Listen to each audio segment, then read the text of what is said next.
Imagine if you didn't record. GG. Okay, it's recording, right? Yeah. Okay, sweet. Remember the first episode, you're like, Yeah. oh my god, imagine it's not recorded. Okay. Alright, so hello everyone. So this is our very second episode of Real Lounge Talks with Ben and Syafiq, your hosts for this podcast. Alright. So I think today we're gonna be talking slightly a bit different, Ben, than what was talked about previously. There's gonna be a bit of overlap, but just to sorry, was it? We try to expand what we have from last week. Yeah, correct. Yeah, so basically that's what we want to do, and the main thing, I think, a few things we're gonna cover today, a bit more about like the importance of having regular eye checks, some common eye condition, how the eye works, tips for maintaining good eye health, and also a bit about our journey into optometry. Yes. Alright, so those are the things that if you guys stay tuned, you'll be able to find out more about. But before that, let's talk a bit more about like where are we today, Ben? Where are we today? We are in Syafiq's house. Yeah. And you know what day it is today? It's Christmas. It's Christmas Day, So, guys. It's Christmas. Wishing you guys a happy Christmas. Yeah, wishing you guys a very Merry Christmas, okay? Yes. And for those who don't celebrate, just a nice holiday, alright? And of course, this is just one of those things that we're just trying out different locations also. Previous episode was actually in Ben's place, but unfortunately, due to unforeseen circumstances, we could not upload the video for it. So this time we are just trying something a bit different, and hopefully the video comes out better. Hopefully. Fingers crossed. Fingers crossed, yeah. Fingers This crossed. is our big logo here, as you can see. Alright, it's a lounge, glasses, and a mic here, okay? Yes. And yes, and of course, as always, we have some plushies Some over here. plushies here to These keep us are company. Ben's plushies, alright? Yeah, is there a story to one of the plushies that you want to share today a bit more about, Ben? We can share this one. Okay, yeah, Because so what's the story? Because technically I'm the year of the dragon. So, Oh, right. So yeah, dragon. So that is a dragon. It's a dragon. That is a dragon. It's a dragon plushie. A dragon plushie. There's Very actually a nice. bigger one. The second Oh, one is really? actually that big. Oh. But then we were like, we can't carry this back. Yeah, so because we're doing at this location, so Ben has bigger plushies, but he's bringing the more portable ones. More portable You know? ones. Yeah. How about the one that you're holding, Ben? What's the story behind that? Oh yeah. So this was actually from Japan. No way, really? Yeah. So Okay. like, so do you know how there's always those lucky draws? Like they have Yeah. like this like massive bowl. Yeah. And then you just put your hand in there to pick up like whichever number. Ah, okay. So okay. there was like 1 to 8. Yeah. And then 1 is like the plushie is literally like the size of your sofa. Oh, okay. And then yeah. like 2 is like smaller. This is like number 8. Right. So at first we were like, oh okay, it's $10. So we were like, surely we can get something like a little bit larger. So we Yeah. said, but so we stuck our hand in, we took one out, Yeah. and then we instantly regretted. We were like, what if we pick number 1? we can't bring that back in, No. in our luggage. True. So we Yeah. were like, okay, anything but 1. Then Okay. we opened it up. It was number 8, and then we were like, this It's a bit small. a bit small, but but like it's okay. it's a sentimental value It's a sentimental value from Japan. from Japan Right. because it's from like, what's that castle place called? Like Oh, I don't know. I've That- never that- been that- there that- before. it's Yeah, like I can't it's really like recall. Kuromon Gate. I think. Okay, I okay. think. I'm not sure. Yeah. Let us know down in the comments. If you guys do know, alright, Yes, about yes. this place, alright.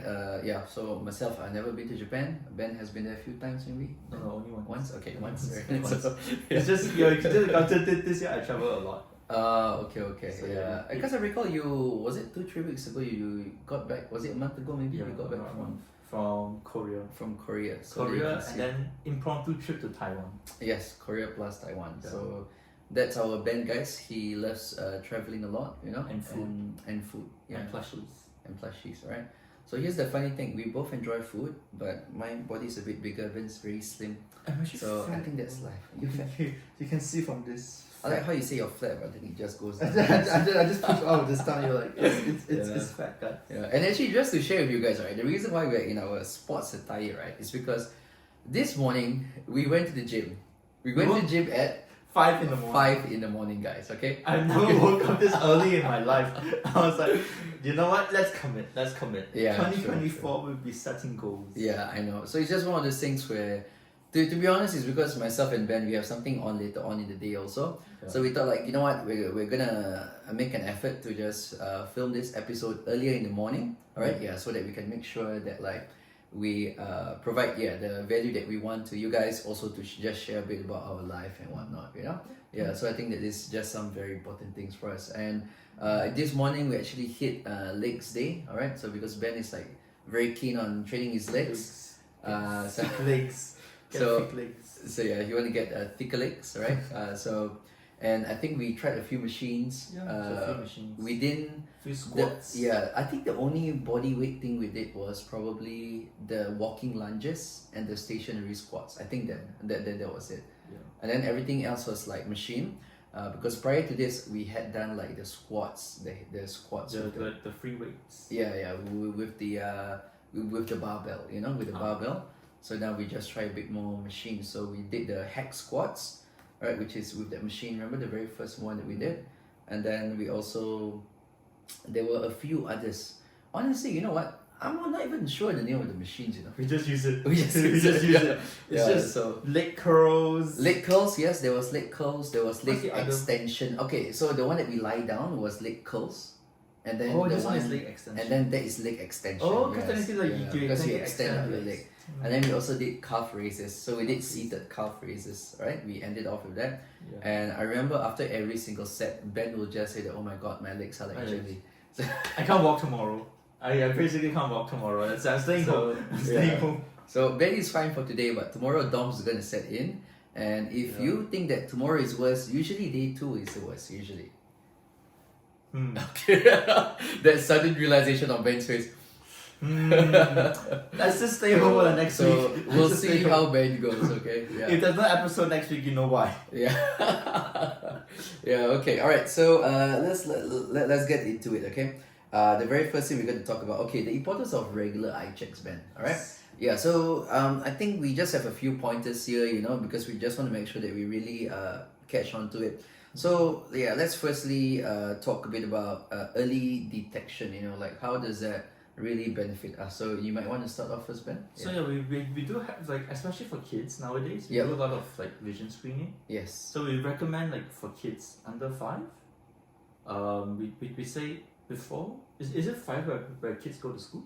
Usually, I'm pretty sure it's 5. Yeah, but we do like vision screening just to check the eyes, make sure it's healthy, like before.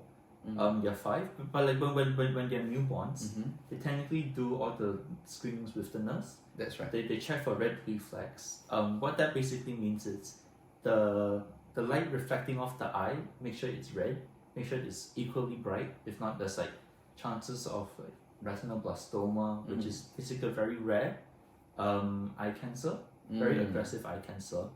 This is a very interesting story. This was not me, but actually one of my colleagues, one of my good friends also, he actually saw this. All right, so there was a 2-year-old child booked in, and the reason was because the parent noted that when they were taking photos, one of the pupils were a bit more wide.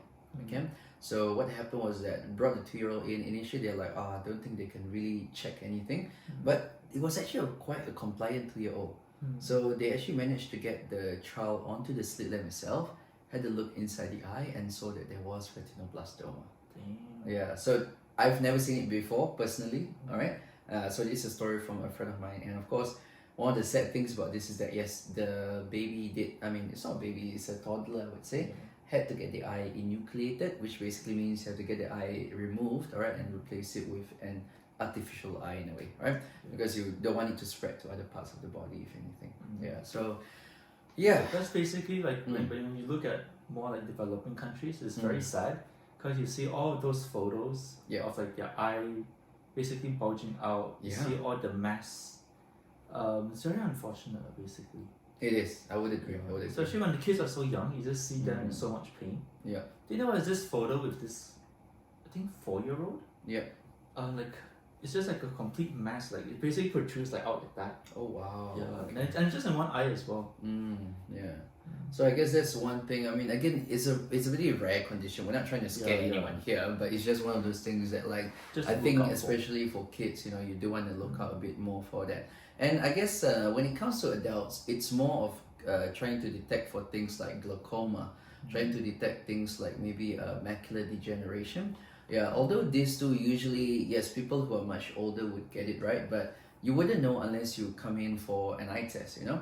Yeah, so that's why it's very important, you know, to just come in, see your local optometrist, and just to make sure that like you get the proper checkups done, because things like glaucoma, macular degeneration, maybe you can include in a bit of cataracts and diabetic retinopathy. So these are all like some common eye conditions, I would say, that for us as optometrists that we usually try to screen for, because as we know that like early detection is always better than trying to wait until it gets to a later stage, and then by then there's nothing much we can do sometimes, you know.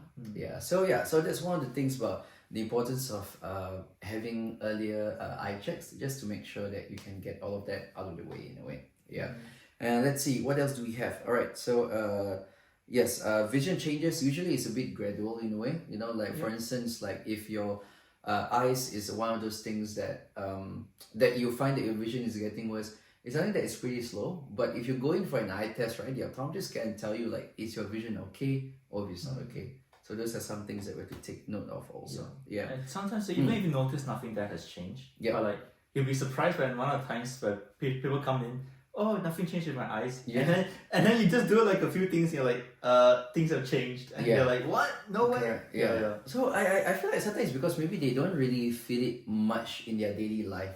But you know what's the funny thing? So when I myself see patients, right, I've gotten this so many times where they're like, oh yeah, like my vision is about the same. Okay, cool. So I check their vision, and after the vision check itself for the glasses, right? And then I said, oh, your vision actually has changed by quite a bit. And then they were like, oh yeah, you know, so over the past 6 months. So, by the way, it feels like, you know, so sometimes I feel like maybe I don't think they're trying to test us or anything like that, but I think it's just more of like maybe they felt that change, but maybe it doesn't feel significant for them. But when we saw that, like, oh look, actually there is a change, then they're like, oh, this makes sense, you know.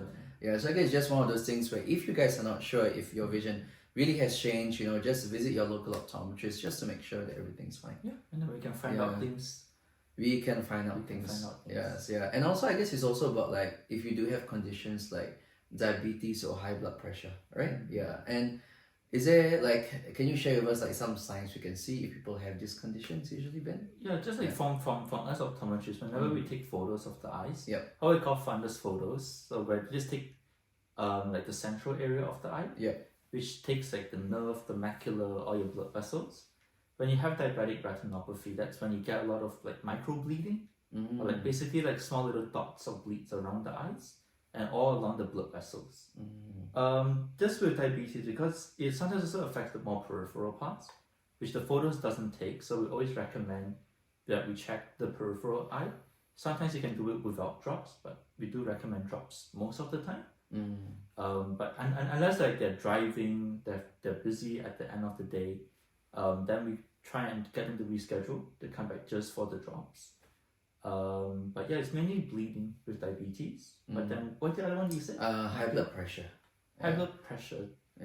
So things like maybe hypertensive retinopathy if it's not well controlled. Just see like a lot of like wavy blood vessels. And then if it gets like really, really bad, then you get like a swollen nerve, you get what we call malignant hypertension, which is basically when your blood pressure spikes to like 200 above. Very high. That's basically when you need to go to the ED when there's something like very, very wrong with your eye. Like your nerve swells out, your blood vessels becomes extremely wavy, a lot of bleeds. Those are the main ones, right? True.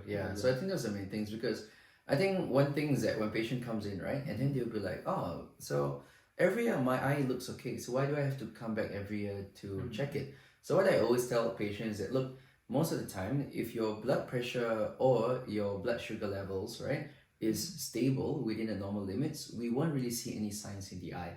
It's only when it's elevated, right? Or like if it's very fluctuating. If it's very fluctuating, So most of the time, I feel that like doctors would refer their patients to come in and see us just to make sure that like their patients are also taking the proper medications that they say they are taking, you know.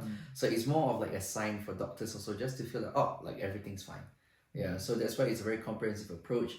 I know that like here in Australia for diabetes, they do have like a diabetic care plan where they get the doctors, optometrists, and podiatrists involved. Yeah, I'm not sure if there are other health professionals, but I think those are the main three for diabetes, probably. Yeah.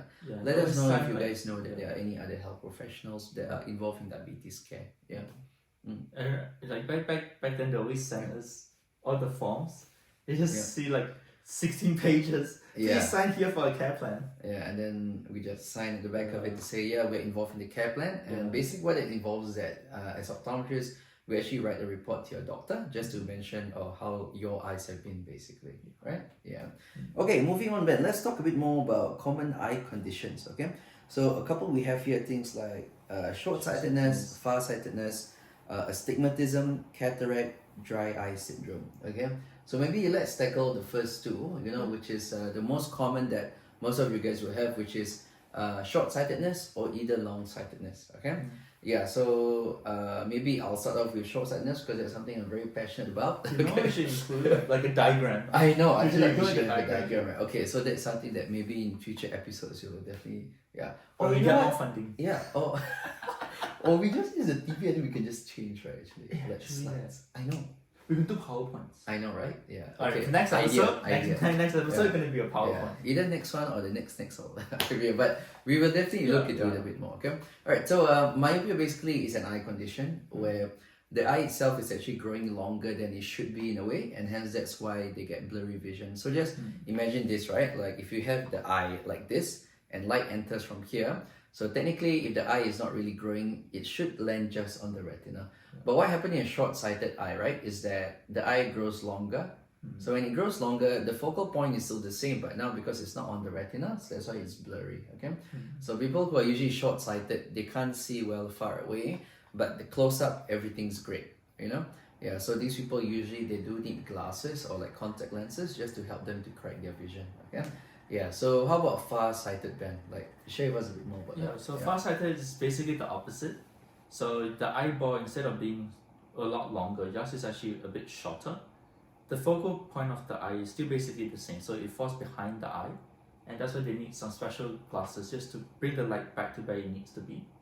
So that's why for long-sightedness you get plus lenses, and then just to bring the light from behind the eye to in front of the eye. And then short-sightedness is to bring the light from in front of the eye to just like on the eye. Just to on the focal point. Yeah, that's right. And I think one thing to note also is that usually people who are long-sighted, right, if they're still young anyway, they can actually accommodate a bit. So they can actually still focus to bring the focal point of the light from behind the retina to a bit in front of it. But that's not the case for short-sightedness, right? So because for short-sightedness, technically what has to happen is that their eyes have to relax much more. Okay, yeah, so for those of you guys who are a bit long-sighted and you're still pretty young, you might notice you might not even know that you need glasses or might not have issues, but they might get some symptoms. Things like maybe headaches and things like that. Like because, eye strain. eye strain. Yeah, because the eyes are just focusing a bit more. Yeah. But this is exactly why we recommend yearly eye tests. Just every go 2 in. years. Yeah. I feel minimum once every 2 years, but of course if you do wear glasses or you know that your vision is fluctuating, then maybe just go in once a year just to get it checked. Yeah. All right, next big one, astigmatism, Ben. What's astigmatism? That's when the shape of the eye is a little bit more oval. Yeah. The easiest explanation that we give. but no, that basically just so whenever you're, especially at night, when you ever look at a light and you start seeing a lot of like lines coming from the light, that's when you know you have a bit of astigmatism. That's just basically the curvature of the eye is a bit more oval, and you just need some extra powers just to kind of bring everything back to one location. Think of it like short-sightedness, it's like the light is in front of the eye. Long-sightedness is behind the eye. Astigmatism is just everywhere. Yeah. Pretty much. So in a way. So we just need some extra power just to bring all the light to just one location, one focal point. Yeah. That's when you can see clearly again. Yes, that's right. Okay. Yeah. And I think maybe one thing interesting to take note here, is to differentiate between long-sightedness and another condition called presbyopia. Okay. So the medical term for long-sightedness is what we call hyperopia. So hyperopia and presbyopia is actually two very different things, which I think a lot of people do actually mistake these two for, you know. So when someone said, oh look, yeah, like my far sight is good but my near sight is not that good, or sometimes they get it opposite, oh wait, but if my far sight is not good so I'm near sight, right? Yeah, so you know, they always get it confused in a way. But just to explain a bit more, is that this condition called presbyopia, or basically old eyes in a way, yeah, is whereby usually you will get it in your 40s maybe. Alright, yeah, so once you start to hit your 40s or just a bit after, you start to lose the ability to read, right? So that condition is called presbyopia. So myopia or short-sightedness and hyperopia or long-sightedness is more of the eye condition where it's either the light is focused in front or behind the retina, which can cause some blurry vision. So just a bit of clarification for all the guys out there. Okay. And Ben, is it right to say that all of this can be corrected with glasses? Pretty much. Yeah, pretty much, right? Yeah, like 100% of the time. But I guess just with more short-sightedness or myopia, I guess that's when we can dive into like contact lenses, the different management options. Yeah.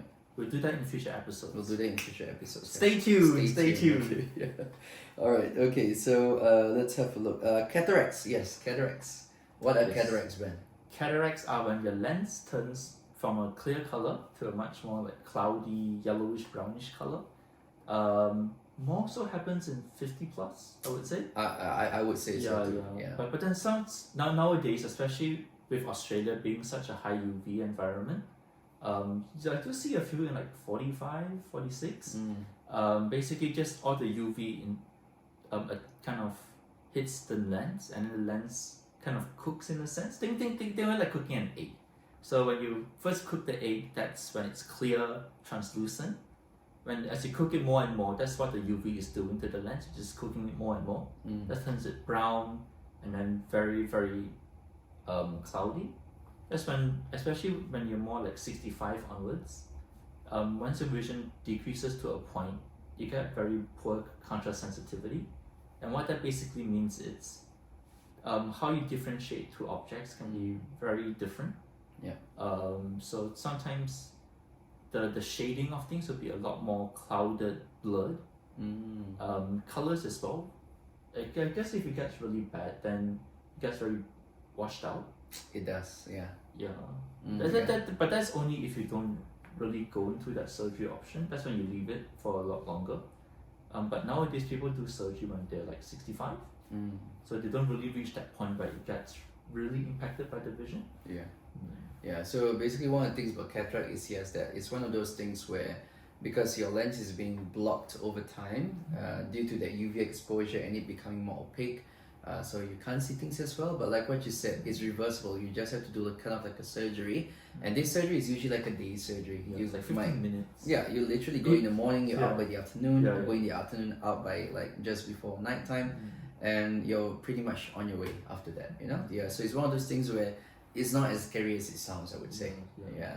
Next bit, dry eyes. What is this dry eye thing? Is it something that everyone gets or only some people get, Ben? Yeah. Anecdotal evidence. Yeah. Anecdotal evidence, yeah. Disclaimer. Yeah. I don't know, I think everybody has it. Yeah, I mean everyone has some degree. Yeah, to some degree. Yes, yeah. Some more so than others. Especially back then, I used to have like really bad dry eyes. Oh wow, okay. So like back in uni, I guess just because of COVID, like we were all stuck in our rooms. So yeah, I think I developed a lot of dry eyes from that. Like the eyes feel very gritty, very burning. Yes. You start tearing out of nowhere. Oh, I remember once I was just like watching something on YouTube. Yeah. And then my eyes started watering. I was like, oh my god, I need my drops. But, yeah, so these things do happen in a way, right? Yeah. So it's not something we can run away from. Like I've even been getting kids these days who are really young, like 6, 7 years old, who experience dry eye. And back in the past, I think it was much more uncommon. But these days, even kids who are that young, or even us who are like working adults, working in front of screens, what happened is that like we know for a fact that, and studies have been done, that when we look at screens, we blink less. Now when we blink less, it means that our eyes are more exposed to the environment, and this causes the eyes to get more dry. And just because it evaporates more and it gets more dry, that's why these days a lot of people get much more dry eye syndrome in a way. And if anything, usually research also have shown that women later on in their life do get drier eyes than men. This is just something that is in general in a way. Yeah, so if you yourself do suffer from dry eye, definitely visit your local optometrist so like they can advise you what's specific for you in a way. Yeah, so I think these are all very important things for us. If you get sponsors, we can put your drops here. Put some drops over here, but please sponsor our podcast. Nudge, nudge, wink, wink. Yeah. Okay, next thing, just a bit more about how the eye works, Ben. So we'll talk a bit more about like anatomy of the eye, and also just a bit about how the whole light thing works, you know? Yeah, so it's a bit hard to show anatomy without without diagrams. But I think what we'll do, right? Let's talk to them about what maybe they can see. Okay? Yeah. So I'll start off that. So the first one structure of the eye that is very obvious that all of us see, firstly is the white part of the eye. All right. So the white part is actually called the sclera of the eye. All right. So the sclera is basically like the outer layer of the eye, if anything. And there's actually, it's actually a bit more of an inner layer if you think about it, because there's actually something on top of it. Yeah. So like it's called the conjunctiva, which is the transparent part of the eye itself. Okay. Yeah. Okay, Ben. What's next that we can see in terms of our eyes itself? So I guess like you have like the brown part or like the black part, which is basically the iris. Yes. And then it just depends if you have like lighter color eyes, you will see like a very black spot right at the center. That's what we call the pupil. That's where the light actually goes through, just for you to see. But that's beneath what we can see right now. So these are things that in terms of what we can see. And then we know that inside the eye itself, yes, there is actually a lens. There is a lens. So this lens actually, yes, it does help to like focus, things further away or like close up in a way. Alright, because the lens itself is actually attached to these very small muscles. So we call it the ciliary muscles of the eye. Alright, so we're getting a bit technical here, but we're trying to make it as simple as possible, if anything. And of course, as we talked about just now about myopia and hyperopia, is that there is the retina. So that's the focus plane of the eye, if anything. And the center of the retina, we call it the fovea. So that's where your center image of your eye, that's where it lands at. Okay. So this is just like a brief overview just to share with you guys how it is. And again, like it's all about that. Basically, for us to see clearly, the image from the outside world has to form on our retina, on the fovea itself. Okay. So again, for today, we'll just keep it really brief for you guys so that you guys kind of have a good idea of like what is it that we are talking about. And the one thing just to share is like a bit about the pupil function of the eye is that the iris itself, it is kind of like a muscle in a way where it can either contract and relax in a way. So usually what happens in the dark, Ben? Maybe share with us what happens in the dark usually. So just when everything is very dark, it basically means the iris needs to be a little bit bigger. Smaller actually. Smaller. So we get smaller, so your pupil gets bigger. Just so it lets in more light, so you can see a little bit better in the dark. But whenever you shift like to more light environment, so that's when your iris kind of gets bigger and then your pupil shrinks, because now it doesn't need as much light entering the eye, just because it's so bright outside. If anything, it causes too much glare. If it opens too much in a way. So our eye is actually quite smart in a way. And if you guys seen those like CSI movies before, right? Those like crime scene stuff where they want to have a look if someone is still alive, is actually to look at the pupil reflex. If they kind of like get a pulse from someone, so they will literally open their eyes and just shine a light in. Because if the pupils are still reacting, it means that they are still alive in a way. But if like you shine a light and it's not moving at all, it means that they're probably gone. So that got dark. They got dark for a while. That got real dark. Okay. So let's see. I think we've talked about some age-related changes. Interesting fact. Is there any interesting facts that you can think about the eye, Ben? Something that you might find fascinating.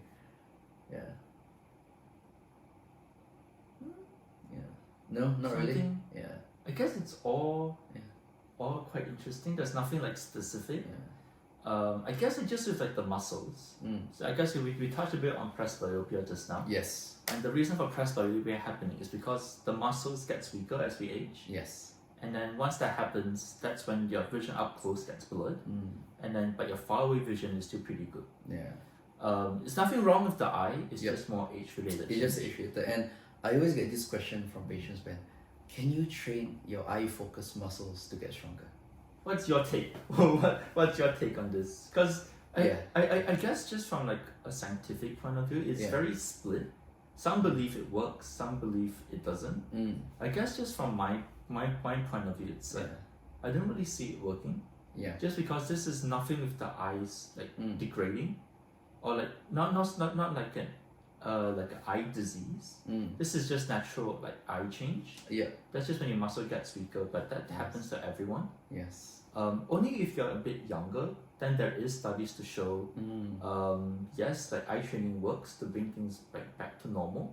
That's like 6. Yeah, when they're much younger, basically. Like 6. I'll do it to like their teens. Then that's something that helps. But I guess like from teen onwards, like 18 onwards, it's not really enough. That's not really So I think. So okay, when we talk about that presbyopia where it's old age, I don't think there's any evidence in the literature that has shown that like it is possible to train your eyes to be stronger as you get older. Because I guess the eye muscle in the eye itself, right, that ciliary muscle we're talking about, is just one of those muscles that you can't train, you know? It's like when we go to the gym, you know, we can train different parts of the human body, but those are just one of the things in the eye that you can't train.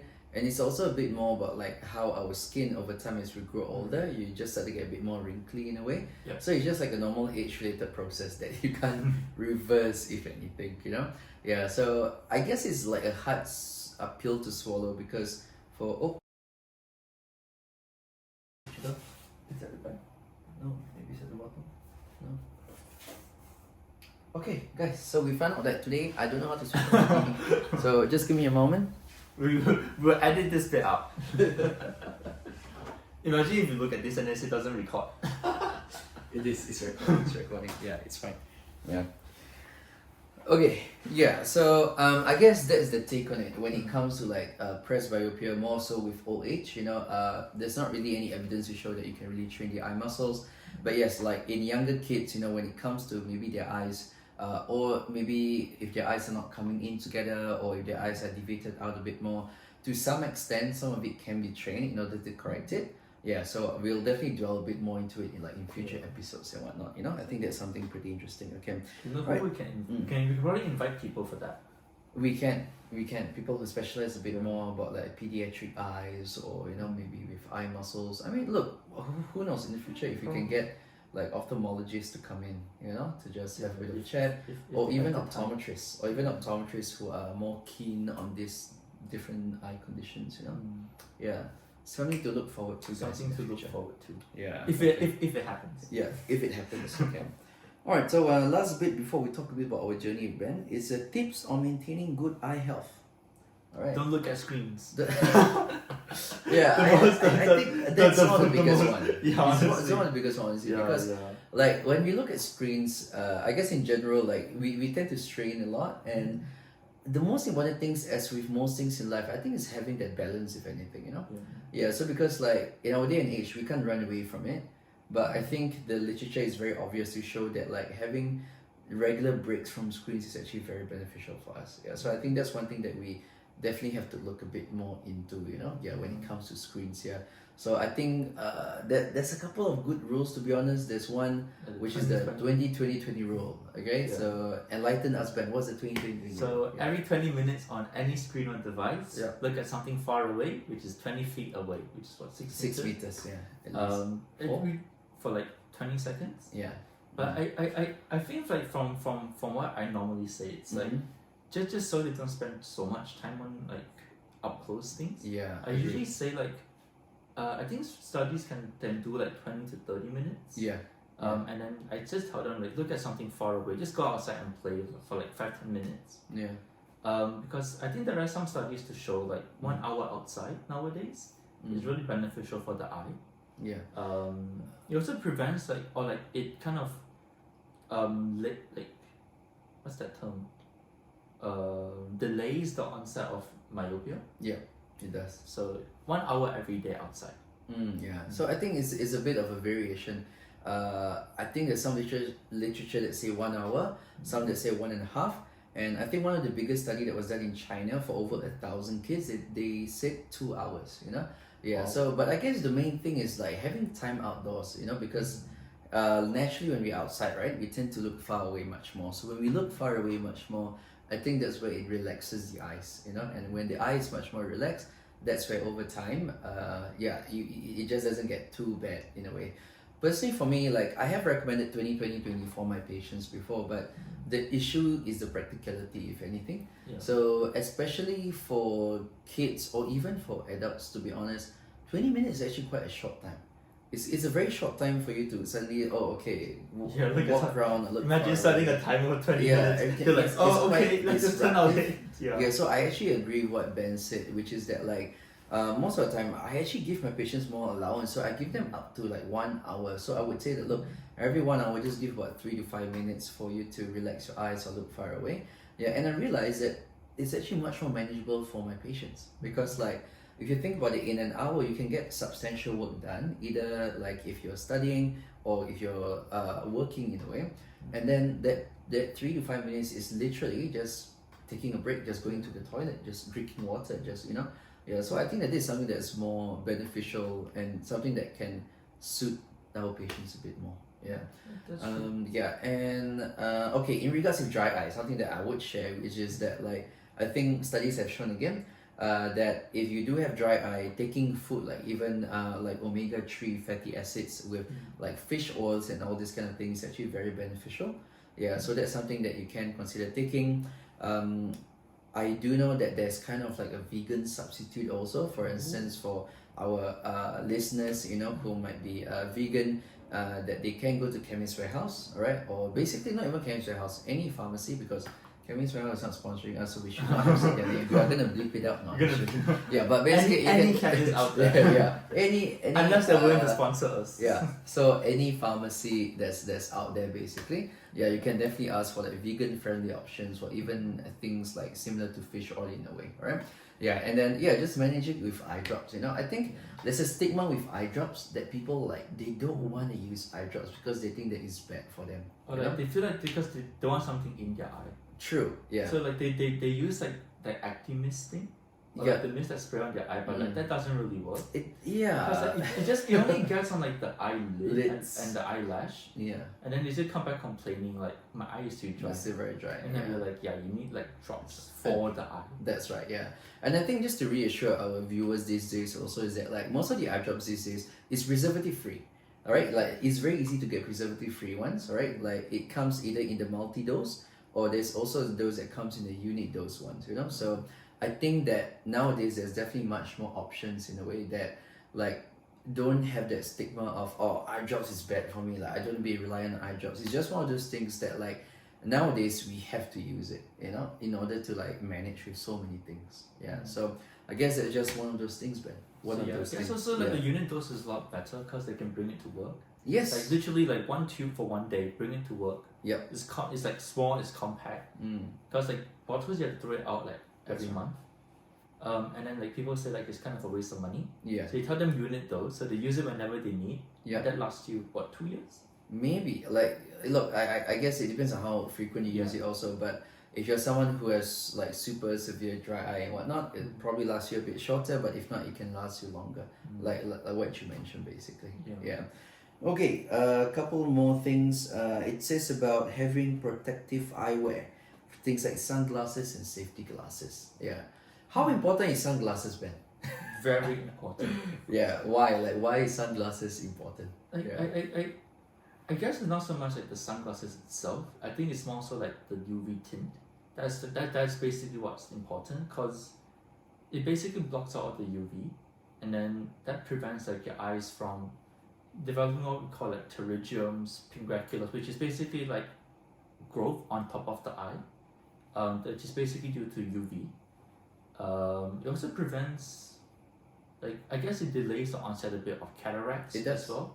Because again, cataracts are due to UV, so you decrease UV, you decrease onset. This like macular degeneration plays a part as well. I guess so. Not I'm not sure though. Is it not like a huge extent? Yeah, but maybe to a small extent. Yeah, maybe like a small extent, because like macular degeneration is purely like smoking. That is Or really, sometimes it's age related, isn't it? Yeah. age related. But then I guess like another risk is also smoking. Risk factor, yeah. Sounds right. But yeah, very small factor. But yeah, what other things can you be? I think those are the main things really, yeah. I think you pretty much covered it, and of course it's generally to block off glare from the eyes. Also, some people are a bit more light sensitive, so this really helps for those individuals who are much more that way, you know. Yeah, and then just to touch a bit about like safety glasses, I think we've seen it over and over again. Like people coming in, right, and then they're like, oh, like I have a metal piece in my eye and this and that, and most of the time it's because they're just not wearing glasses, right? Or not wearing safety glasses to be precise, because safety glasses is also protects their sights, okay? So when the sights are protected, it really prevents like any of these small objects from going into their eyes. So if your profession is a bit more like handiwork, you know, I think it's very is a wise option to really consider those kind of glasses. I know of like, for instance, even like mechanics who are working on the cars. There was one mechanic before who came in because literally there was a metal piece that stuck into his eye as he was doing some works under the car itself. The very common one, people who work in welding, you know, yeah. So basically anything that requires you to work with a lot of like metal objects and you need to cut them here and there. I know I'm using the wrong terms for it, but I think you guys get the main idea. That it's very important to just protect your eyes as much as you can. Yeah, okay. And something interesting, Ben, you know, our journey into optometry, we'll talk a bit more about our personal motivation, some things in terms of like briefly about our education, and then maybe a few professional milestones and our future goals, okay? Yeah. So let's try to start that off. Goal is to get rich. Yeah. Okay, alright. So personal motivation, I think we did touch on it briefly last time, but I think I'll just mention it again. Like for me, I guess it's just about I did realize, you know, that second year into optometry school that I do have a passion for like helping people out in terms of their vision through like even providing glasses. Like as simple as that, it can really change someone's life. And I think as time progressed for me personally, over the past 5 years, I have developed like a keen interest in managing short-sightedness or myopia for kids. Yeah, so that's something that I've been a bit more all in a way. Yeah. How about yourself, Ben? Like, what's your kind of motivation into optometry and all this? Yeah. I think for me, it's purely just more helping, more healthcare. Yeah. But I think for now, it's more switching to like a different path, just more exploring the different options with optometry. Maybe more research, academics, see what happens with the PhD. We actually just finished kind of like doing drafts for the proposal. We're gonna start. Oh, nice. We're gonna start the lit review quite soon. Right. Yeah. So yeah, that's a few things coming up. Yeah. So if you guys don't know, Ben is currently heading into his PhD, and lit review actually means literature review. So what's included in the literature review, Ben? Yeah. So we're trying to find all the current literature, which is purely just on so all the current research basically, right? Basically all the like current research and the resource on the topic, and then we try and kind of categorize them into inclusion, like so what we're going to include in the literature review, and then what we're going to exclude, the resources there, and then we're going to set like different guidelines to kind of interpret the results. Makes sense.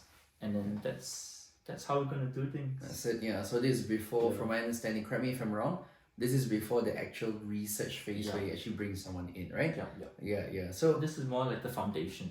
So maybe something I'm also curious about is like, I know that you guys have to get like some, is it ethics guideline thing? Is that a lot? There's a lot of ethics. Is this done after the literature review or before the literature review, or is it all at the same time? Technically after you do the lit review. I see. But I think just for us, we try and do it concurrently. Yes. So we're gonna try and do the lit review, and then we're gonna do like one of the studies a little bit sooner than what we anticipated. I see. Okay, that's really so yeah, we're gonna try and apply for ethics. Gotta go through the uni.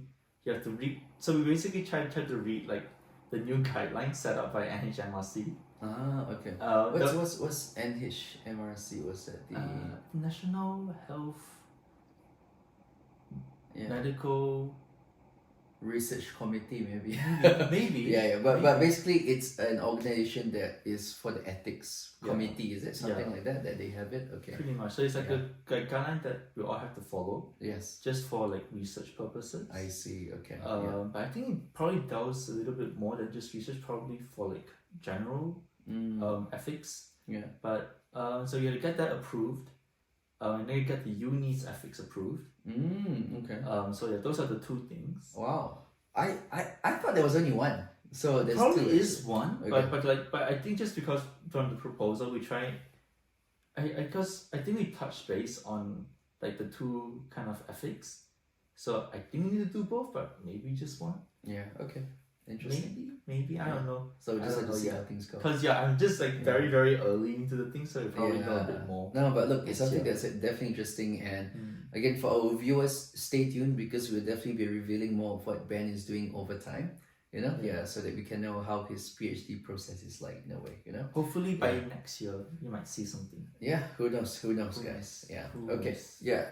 All right. Next, let's talk a bit more about our a bit about our maybe past qualifications as to what we've done before. Myself, I actually started my optometry journey back in Singapore. So I actually did I got my diploma in optometry. This was 10 years ago, 2013, you know? Yeah, so that's where I got it. And then I, of course, in Singapore, I had to do my national service and all that. And then I went over to Brisbane after. And in Brisbane, I went to the QUT, Queensland University of Technology. Yeah. So I did a 3 years course there, 1 year of undergrad, and then 2 years of the postgrad, and graduated in 2018, and then start in Perth in February of 2019. Yeah, so that's just a bit about my educational journey in a way. Yeah, and I guess, of course, all of us, we lead slightly different lives, but I think one thing interesting for me personally, right, is it's not too much about the education itself, but it's a bit more of like, from Singapore, from where I was born and raised, and then like studying in Brisbane and having uni life over there, and then now coming to Perth for work. Like all of this is actually something different that all of us is unique in a way, because I'm sure you yourself have different things, right? Yeah. So how was your educational journey in the optometry, Ben? How far are we going? Oh no, as in like let's try to compress it in a way, but So it's like basically primary school in Perth, and then high school in Perth, and then basically uni in Deakin, which is in Geelong, Melbourne. Yes. Did that for 3.5 years, and then came back to Perth. Yeah, so I guess that's a bit more just so you guys know, like, you know, if maybe you guys have some questions about studying optometry, you know, I have a bit more of a background about how it is in Singapore and in Brisbane, and if you guys want to know about optometry, how's it like in Geelong or in Melbourne, then Ben is your guy. So leave a question in the comments below, guys. You guys do have any, we'll be more than happy to talk about it. You know? Honestly, I'm quite surprised. Like the last one we did, like 24 views. Not bad. I know. Not So bad. I think it's been about 2 weeks since we posted that video. 1 week. Oh my god, 1 week. So we got 1 week. 24 views, right? So 24 views is not too bad. Like if you think about it, right, that's like a small classroom. Pretty small much. classroom of people. Nice. Yeah, which is not bad. It's actually pretty good. Yeah. A good start. And I think honestly for myself and Ben is that like it's more about the people that we reach out to, like how many people really are able to benefit from this, you know? Yeah, like I think if we get big and famous, like it'll be great, I guess.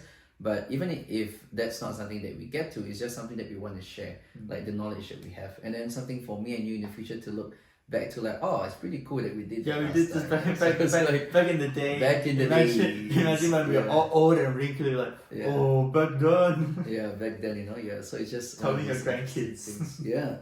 Good. And all right, any future goals, Ben, both for you and me when it comes to optometry, or just, you know, In life. in life. Where's this? Yeah, where's But so Ben is looking for a partner, guys. If you please leave likes and comments.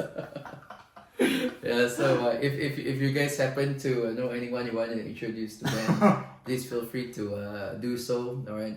We know that there are some friends and family members who are also watching this. So like, yeah, you know, if you guys happen to know, let us know, and Ben hopefully will be able to find someone soon. Right? Yeah. On on a more like serious note, I guess Yeah. like it's more a wider reach, I would say. I guess like for myself, I go to all these conferences and I was thinking it'd be nice to present in those conferences, especially like more international conference when they have like a much wider reach. Yeah. But yeah, I guess we start small. We start small. I think with the PhD I get to do a few conferences. Oh, nice. I think some that I can do locally, some probably international, but it depends. Yeah, that's right. Yeah. No, that's a great like view to have, a great goal to have anyway, because I guess all of us, we have to work towards something. Yeah, like for myself, I think I just want to more of like establish myself as like really like an optometrist, a practitioner who actually dwells a bit more into myopia management or like short-sightedness for kids. But more than just the short-sightedness, I guess it's because it's a personal journey for me, you know, being short-sighted since I was young. I'm actually wearing contact lenses today, that's why you guys don't see me with glasses. Next episode. Yeah, which we will talk something a bit more about the next episode, so stay tuned guys. Stay tuned. But I guess that's it from me in a sense that like, yeah, I just want to get a bit more into that. I definitely want to go to more conferences in the future related to like myopia, and then just rub shoulders with people who are really who have more knowledge and more like done more research in the industry, and also to see how I can really propagate this whole idea, because as we know, right, Ben, with the World Health Organization, this has already said that like myopia itself is actually a pandemic, so they have acknowledged that, and they also have acknowledged that by the year 2050 they projected that half of the world is going to be short-sighted. So just think about that, half of the world, meaning 1 in every 2 people you see would probably need glasses, you know. So I guess like for me, it's more of like a personal journey to try to bring that number down as low as possible through my small way, you know, and yeah, in the grand scheme of things, just to have the whole world. Yeah, so I think that's one thing that personally for me, that I guess I just find it as like a life mission, if anything, you know. Yeah, so I guess that's some things, you know, from myself and Ben as to what we want to do. Yeah, and again, I think that's pretty much it for this episode, isn't it, Ben? Yeah, pretty much. Yeah, so anything else you want to add? if you guys got any questions, feel free to ask us about it in the comment section down below. Myself and Ben, we are definitely happy to reach out to you guys and to talk a bit more also. Yeah, so, and of course our social handles, mine is Syafiq Kusni on Instagram, and I think on YouTube also, I guess, right? I'll spell it out for you because it might be a bit hard. So that's SYAFIQ KUSNI, all one word, all right? And Ben, how about for you? Yeah.